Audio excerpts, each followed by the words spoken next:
YouTube Dragon Ball players, welcome.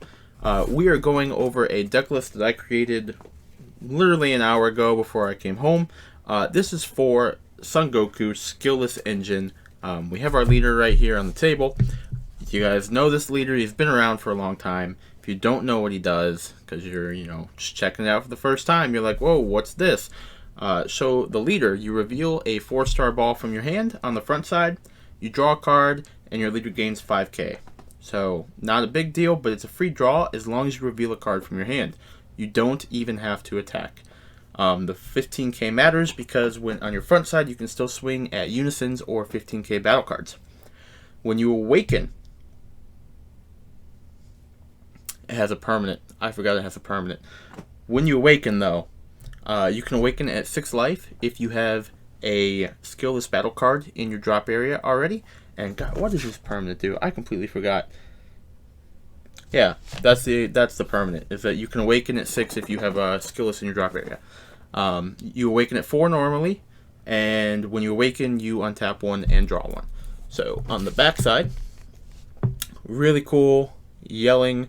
I wish I had a foil leader. But once per turn, choose 1 4-star ball in your hand, reveal it, draw 2 cards, discard 1 card from your hand. So it's a really good cycle, again, for just revealing a 4-star from your hand. This deck, you want to have a 4-star ball in your hand, basically at all times. Once per turn, when you combo with a skillless card, right, skillless card, that card gets plus 5k power. So a 5k skillless then becomes a 10k skillless for once per turn. So you want to really make it count when you do this, but it's like an additional super combo once per turn. Your turn, opponent's turn, doesn't matter. So now that we have our super awesome yelling leader, set him off to the side up there, we have the standard 4 Kid Ku and 4 4-star balls. So Son Goku The Adventure Begins is our 1-drop. This is like our opening turn 1 play basically every game if we have it. It lets you search your deck for a 4-star ball or your drop area for a 4-star ball and add it to your hand. For 2 colorless, you can also search your deck and play a 3-drop or less skillless battle card. So value sometimes depends on how you're playing your deck. The 4-star ball is an activate battle plus 5k power, and if you combo it or activate battle when you're attacking with the skillless card or defending with the skillless card, it gives it plus 10k power. So big boost depending on what you're attacking with or what you're trying to defend. So that's very standard for any skillless Goku deck. Then we have 3 Bonds of Friendship Android 8. This is the event pack promo, but it is also a very cheap set card. For 1, when you play this card, search the top 7 cards of your deck for a skillless battle card and add it to your hand. And its second auto is when a Son Goku childhood, such as our Adventure Begins, leaves the battlefield or is KO'd, just doesn't matter, you can KO one of your opponent's battle cards. It is a very, very strong effect that a lot of people don't play around or forget about. And this can be activated even if you are in the middle of a battle with a leader or something, and you take your 1-drop Kid Ku and you combo it. It is leaving the battle area, and so Android 8 would trigger, and you can pop a battle card on your opponent's side of the field. Very strong, and lets us search out our skillless cards. Next, we have 4 of our Unison, Son Goku Jr. and Vegeta Saiyan Scions. So this card we're mainly using for its first and second abilities. The third one, the -2, it's strong because you get to draw 2 off it, but we really won't have 2 markers on this Unison very often. So you can play it out for 1, and when you -1, you can play up to 2 skillless battle cards from your deck with energy costs of 1. Its +1 gives itself and all skillless battle cards in your battle area plus 5k. So that makes him a 15 and makes all of your little 1 cost, 10,000 power skillless cards 15Ks, which can be really relevant later in the game. The -2 like I said, shuffle 2 skillless battle cards from your drop area into your deck and draw 2 cards. You know, you're probably sacking off Unison at that point, but it is a pretty decent effect. So typically we'll -1 on this guy, and we'll play out 2 1-drop skillless battle cards. So this can really be any skillless battle card. I'm choosing to play Beat because literally nobody plays Beat. He's just a forgotten card, skillless, doesn't do anything, completely irrelevant. I'm playing Beat because he's green. He's a green 10k, and nobody plays him. You could play the new Videl, you could play a bunch of other stuff. I chose Beat. That's our skillless card. And the fact that he's green is good because if we need to charge him, we then have a green energy for this card. So Great Saiyaman 2, Budding Hero, came out in Draftbox 3, or Draftbox 6, I guess, would be but the set name's Draftbox 3, DB3. When this card is played, God, I'm out of breath, man. So much to talk about. When this card is played from your hand, play up to 1 skillless battle card with an energy cost of 2 or less from your deck or drop area. Activate main for 1 green energy. Choose a skillless battle card in your battle area with a cost of 1 or 2, and return it to your hand and play this card out. So basically, you take your 1-drop that you just played out the turn before, or even on this turn, put it back to your hand for 1 energy, play this Chica out, and then off of that you play your 2-drop skillless card, which I'm about to show next.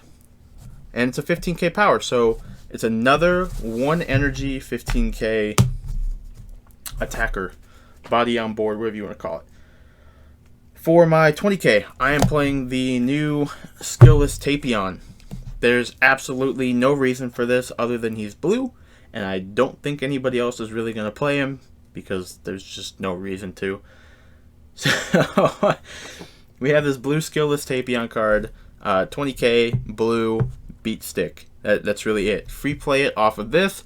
You're never really going to hard cast it unless you're like going for a game. 4 of those, so that is 8 skillless total in the deck. Then we have 2 Janemba Bewitching Blows. These are the SPRs. You don't need the SPRs. They're just there to look pretty, even though I kind of like the normal art better. So this card is a free play off of your blue skillless battle card of 2 or 3. Makes sense, right? We're all about the free plays, getting more attacks in. So this will bounce the Tapion back to your hand, and then you'll play this out for free. But at the end of your turn, you will have to warp it, unless you do something else with it. So it's got crit and dual attack, 19k, and it basically just gets 2 more swings off that are crit. So if your opponent doesn't combo out of them, they're taking damage and they're not adding card value to their hand. We're only playing 2 because it's not a card you necessarily want to see until you find your combo pieces.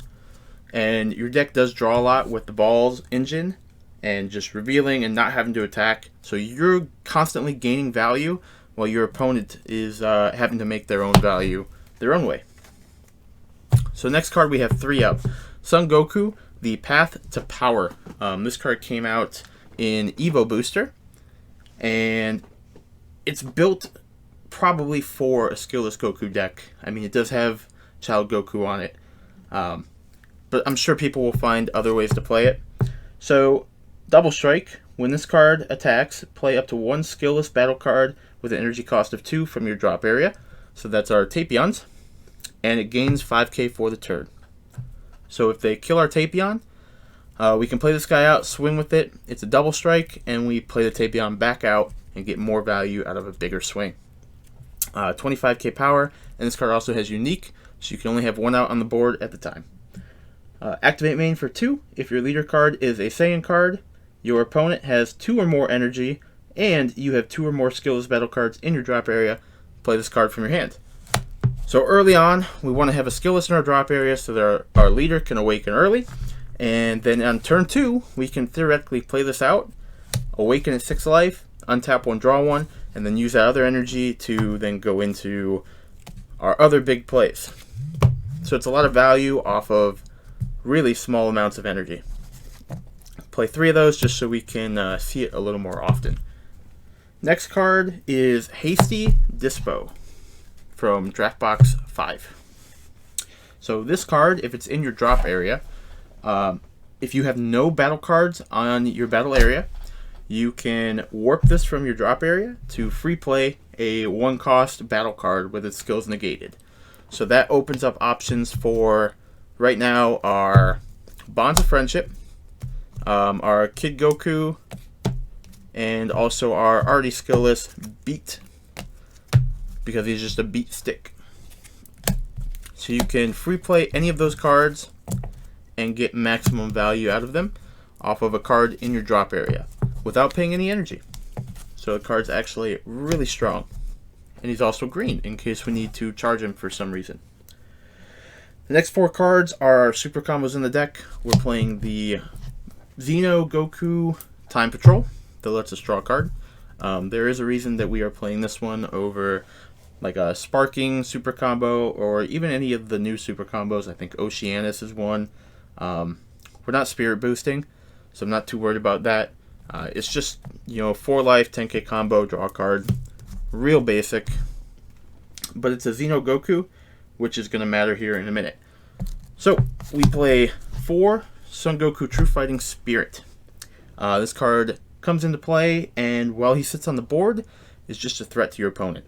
Every time they negate an attack, which we will end up attacking a lot in the future, every time that they negate an attack, they have to warp a card from their hand once per turn. So not every time, but I just sort of talking so fast, my mind's moving, guys.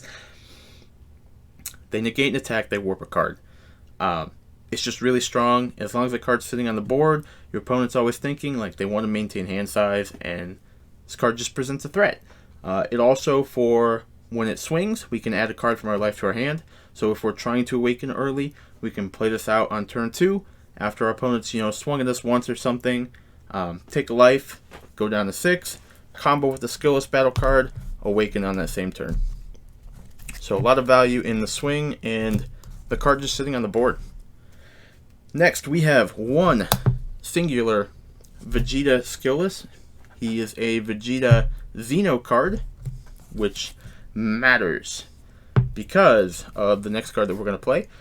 He is a 20k body, so we can play him out off of all of our skills that we have in the deck here.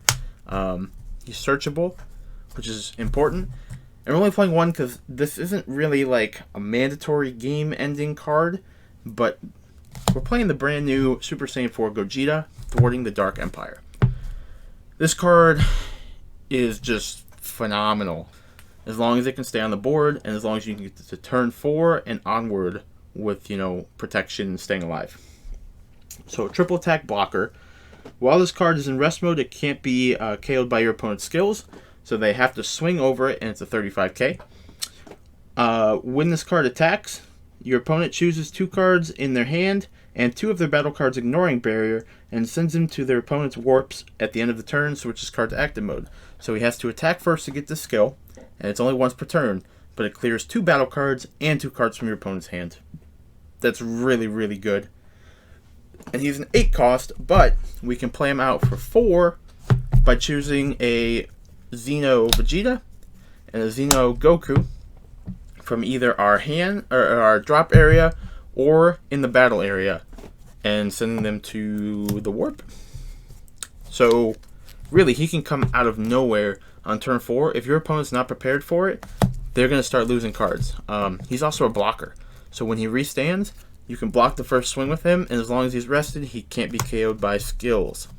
So if you don't have him in rest mode, because he will restand at the end of the turn, your opponent does have the opportunity to KO him, but they will have to use resources in order to do that.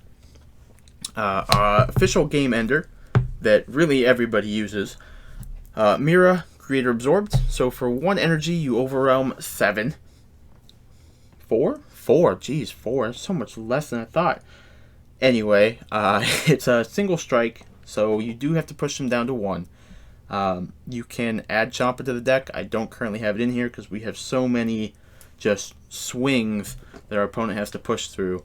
And we do have some double strike attackers, so it's not that big of a deal, but this card definitely finishes games.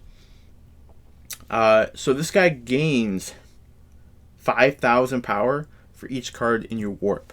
So you build up a big warp, or a big drop area, and then you drop this card on your opponent, and you say, can you combo over that? And most of the time they can't, and this card just finishes the game out. Our SCR for the deck is Supreme Kai. So this allows us to cheaply board wipe somebody. We're applying a lot of pressure on our turn and spending our energy, but there are going to be turns where we maybe leave an energy open or something, and this is just a great card to play out for 1 energy. So 40k attacker and a board wipe on our opponent, besides barrier cards. But with unisons and spirit boosting being such a big deal now, it is important to be able to just flat out remove the unison.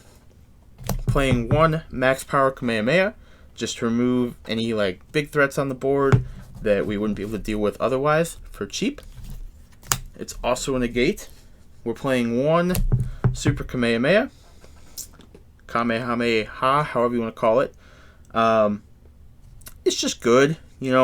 Some people don't expect it, and you just dish out 1 of them, and your opponent fears it for the rest of the series. If you can show this in game 1, even if you discard it off your leader, they'll think that you have one, and maybe you don't, maybe you do, they don't know. But the card's really good. Bounces a card to the warp instead of being played if you have 4 or less life. We're playing 2 Kraken Space Times. So if you have a black Saiyan leader, when they swing, they gain 15 and double strike. 15k and double strike. So your leader goes from a 15 to a 30 and gains double strike. It may not seem like a threat, but you combo all this with your skillless battle cards, with your super combos, and your leader goes up really high for a game finisher as well. And if you take them down to 1, or just you're swinging really big with this, from 3 to 1, you can just go in with Mira, and they're not going to be able to do anything. Then the last 3 cards in the deck are Power Burst, just a standard black negate, free negate as well, and this will let us pull back all of our black 1-drops from the deck. So realistically, there's only a couple targets. We have Son Goku, Android 8, and our Kid Ku. So that is it for the deck, you guys. I played literally 1 hand with it just to see how the opening hand would look and how the first couple turns of the game would go. You can get a lot of swings off really easily with little to no effort. It's just a matter of how your opponent's going to be responding and how you play against whatever you're facing. So I guess I can show off. I did make a sideboard for the deck. It's really interesting. So the first 3 cards, kind of unexpected. Tactical Victory Vegeta. If you play this card against Baby, you're going to win that game from that point on. You get rid of their field card, it reduces all of their combo, all their negates, forces them to spend all the energy that they don't want to spend, or limit them to only 1 or 2 negates for the turn. So this card, fantastic. And it's also green, which I was kind of worried about green spacing in the deck for that 1 energy charge, because all of our cards are kind of important. We're playing 3 Meki Kabora, the Broken Seal. Declare a card type, card name, card energy cost, whatever. Know your matchups. This card is really dependent on how much knowledge you know as a player, but it can definitely prevent your opponent from doing a lot of plays, especially in this format where there's going to be so many options available with spirit boosting. Just really good overall card. 1 Fu Shrouded. I don't know how I feel about this card in the side deck. It's really only good against Baby, and I literally devoted 3 cards to being able to wipe a field card. So I don't know. I don't see games going to turn 6. We have a lot of attack power in our deck, but the chance that it does, Fu is always there as another game ender. Playing 4 Dark Power Black Massaiyan, because there are so many cards in this format that free play and have 15k or less attack power. I mean, just look at the deck we're playing right here. All of our 1-drop 10Ks are free played, and even our Great Sailorman 2 is 15K and will get hit by this. So this card does tremendous work against a lot of different decks, and not siding in this card is probably a mistake. We have 2 Petrifications. This card's really interesting because it negates pending autos. So I thought that was just like a nifty little sideboard card, because your opponent's not going to expect it, especially if you don't show it game 1. And you know, it just hits a lot of things that might swing the game in your favor. And then lastly, I have 2 more Super Kamehameha. So after you bluff them game 1 and they're like, oh, you don't have any more, you side these in and you just go to town. So that's the deck profile, guys. Hope you try out the deck. Honestly, comment below how it does for you, because obviously I haven't gotten to play it yet. I will probably be testing it out at locals this week. So take it easy.